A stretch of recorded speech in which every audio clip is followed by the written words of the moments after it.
మీరేమంటారు? అది కరెక్ట్. ఎందుకంటే గతంలో ఈ ప్రభుత్వం కనుక చంద్రబాబు నాయుడు చేసింటే జగన్మోహన్ రెడ్డి ఏది వైసీపీ గెలిచేవాడు కాదు. ఒకటి ఫస్ట్ పాయింట్. నెక్స్ట్ వాగ్దానాలు చేస్తున్నాడు కానీ పరిపాలన మొత్తం చేయట్లే జగన్ గారు, సారీ చంద్రబాబు నాయుడు. నెక్స్ట్ వచ్చేది కూడా జగన్మోహన్ రెడ్డి. ఎందుకంటే 13 ఈ పథకాలు పెట్టాడు, దాన్ని కంటిన్యూ చేశాడు. అందువల్ల నో డౌట్. కాకపోతే ఏదన్నా ఈ పవన్ కళ్యాణ్, మోడీ, ఇది తెలుగుదేశం వీళ్ళు మొత్తం కంబైండ్ అయ్యి చేస్తున్నారు కానీ ఒక్క సింహం లాగా పోరాడుతుంది ఒక జగన్మోహన్ రెడ్డి. మరి కాపులకి మద్దతు జరుగుతుంది అనుకుంటున్నారా?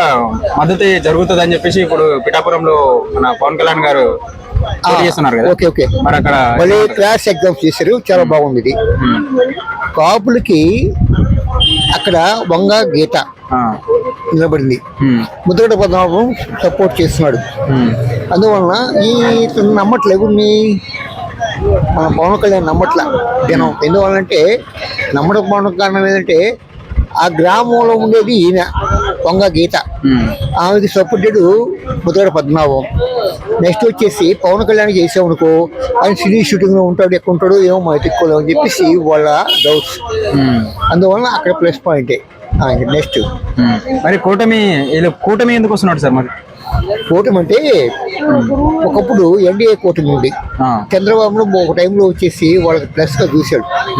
కానీ ఆ కూటమి కరెక్ట్ కాదు. ఎందుకంటే ఒకరి మీద 5 రూపాయలు తప్పు. Face to face indirect person sir, direct గా ముఖాముఖిగా చేయాలి. కానీ ఇప్పుడు చంద్రబాబు నాయుడు నిలబట్ట ఉదయముని ఢిల్లీ పోవడం, మోదీని అమిత్ షాని పట్టుకొని వాళ్ళకి బాత్రూమ్ కూడా పోకుండా చేస్తున్నాడు. వాళ్ళు అతని దెబ్బకి వస్తున్నాపా అని చెప్పేసి వస్తున్నాడు కానీ అతను మాట్లాడే శక్తి వాళ్ళు లేదు. 150 కోట్లు పోలవరం ప్రాజెక్టుకి ఇచ్చాడు కానీ అది బిల్లు శాంక్షన్ అయిందో లేదో. కానీ ఈరోజు నేను ఇచ్చా కదా ఈ నిధులు, వైఎస్ఆర్సీపీ వచ్చేసి రాంగ్ స్టెప్ కొడుతుంది అంటున్నాడు. కానీ వాస్తవంగా రేపు అతను కూడా వచ్చేసి 400 సీట్లు అంటే కానీ కష్టం. ఎక్కడ? ఉత్తరప్రదేశ్ లో. దక్షిణ భారతదేశంలో వచ్చేసి మోడీకి సినిమా లేదు. ఒకటి పోయినసారి కర్ణాటక పోతే కర్ణాటకలో ఏమైంది? -పాయింట్. సేమ్ డిటో ఇక్కడ ఆంధ్రప్రదేశ్ అంటే ఓన్లీ వచ్చేసి టీడీపీ, వైసీపీ. ఈ కూటములు ఎన్ని వేస్ట్ పర్సన్స్. మరి సెంటర్ లో మరి బీజేపీ ఉంది, సెంటర్ నుంచి మన బీజేపీ పోతుంది. పొత్తులో భాగంగా బీజేపీ ఇంకా మంచి చేయొచ్చు జనాలకి, కొంచెం ఈ రాష్ట్రం అభివృద్ధి బాటలు నడుస్తుందని చాలా మంది అంటున్నారు కదా. ఎట్టండి ఎక్కడ? దక్షిణ భారతదేశంలో ఇటు నుంచి మొత్తం మాకు లేదు. ఉత్తర భారతదేశం హర్యానా, గుజరాత్, తర్వాత జార్ఖండ్, తర్వాత వచ్చేసి ఎంపీ, యూపీ అవుతుంది. ఇది ఇది అయోధ్యను గురించి చేయబట్టి వాళ్ళకి ఆ అయోధ్యను గురించే కానీ వాస్తవంగా వచ్చేసి అక్కడ కూడా ఓటర్స్ డౌన్. ఈరోజు దొరుకుతున్న బడ్జెట్ అంటే ఒకటి, ఈరోజు వీళ్ళు పథకాలు పెట్టారు చంద్రబాబు నాయుడు. ఆ పథకాలకి కొన్ని లక్షల కోట్లు కావాల్సి వస్తుంది. ప్రతి ఓళ్ళకి 25,000, 1,00,000, 2 లక్షలు ఇస్తున్నారు.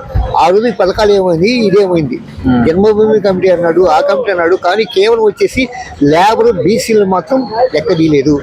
కేవలం ఓసీలనే అడ్మిట్ చేసుకున్నాడు. అది నెక్స్ట్. మరి సార్ మీ లోకల్ ఎమ్మెల్యే పనితీరు ఎలా ఉండే సార్? ఇక్కడ మాత్రం డోలా బాల విరామం ఇస్తారు. ఏది కొండే కాన్స్టిట్యూషన్ అయితే 2 సార్లు ఛాలెంజ్ వచ్చినారు.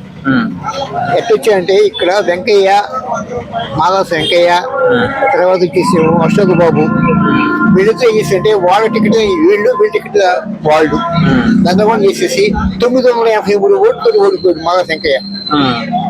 ఎందుకు ఓడిపోయాడంటే ఇక్కడ వీళ్ళకి -పాయింట్ చెప్పకుండా వీళ్ళిద్దరు కంబైండ్ లేదు. నెక్స్ట్ మాత్రం అది ఇప్పుడు ఆదివాడు సురేష్ నా ప్రెసిడెంట్. సురేష్ వచ్చేసి దేనికైనా సై అనే టైప్ ఉన్నాడు. జగన్మోహన్ రెడ్డికి టికెట్ ఇచ్చాడంటే ఒక ఎమ్మెల్యే ఒక మంత్రి శాఖకి ఇచ్చాడంటే చాలా కష్టం. ఇక్కడ టైట్ పొజిషన్. కొంత 943 వచ్చేసి వాళ్ళ -పాయింట్ ఉందని చెప్తావా, కొంతైనా గెలుస్తాడు అనేది ఆదిమూల సురేష్ మీద ఇది డిపెండ్ అయిన జనం. అది మళ్ళీ వైసీపీకి మద్దతు ఇస్తాంటారు అయితే కంపల్సరీ. వైసీపీ కన్ఫర్మ్, దానికి గవర్నమెంట్ 151 వచ్చేసి 51 తీసేసిన ఒక 100 వచ్చినా కూడా కంపల్సరీగా వచ్చేసి గవర్నమెంట్ మాత్రం వైసీపీ. అది అదే దానికి మాత్రం ఏంటంటే సర్వేలో నాకు అంటే మీరు వచ్చేసి నన్ను చేశారు కానీ వాస్తవంగా నేను కూర్చుని తిరిగినట్టుగా ఉంటా. చూద్దాం జనంలో నాదెట్టుంది ఏందని చెప్పేసి జనంలో మొత్తం ఆయన పథకం ఆయన పనిచేస్తాయని నా idea. Please subscribe dot news.